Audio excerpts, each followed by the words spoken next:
ভাবুন তো, পৃথিবীর তাপমাত্রা এমন এক পর্যায়ে পৌঁছালে যা আগে কখনো দেখা যায়নি। বিজ্ঞানীরা বলছেন এই আশঙ্কা বাস্তবে পরিণত হতে পারে ২০২৭ সালেই।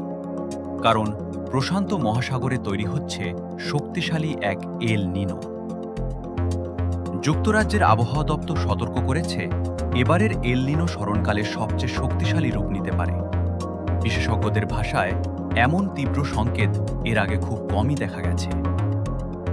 চলতি বছরের শেষ দিকে এল নিনো যখন সর্বোচ্চ পর্যায়ে পৌঁছাতে পারে, তখন প্রশান্ত মহাসাগরের একটি গুরুত্বপূর্ণ অঞ্চলের সমুদ্রপৃষ্ঠের তাপমাত্রা স্বাভাবিকের চেয়ে ৩ ডিগ্রি সেলসিয়াসেরও বেশি বেড়ে যেতে পারে। আর এখানেই রয়েছে সবচেয়ে বড় আশঙ্কা।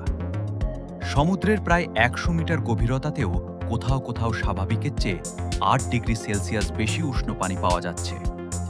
এই বিপুল পরিমাণ উষ্ণ পানি এল নিনোকে আরও শক্তিশালী করে তুলতে পারে।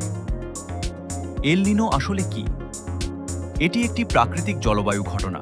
যখন প্রশান্ত মহাসাগরের বাণিজ্যিক বায়ু দুর্বল হয়ে যায়, তখন সমুদ্রের উষ্ণ পানি পূর্ব দিকে ছড়িয়ে পড়ে। ফলে সমুদ্র থেকে বিপুল তাপ বায়ুমণ্ডলে চলে আসে, আর এর প্রভাব পড়ে পুরো পৃথিবীর আবহাওয়ায়।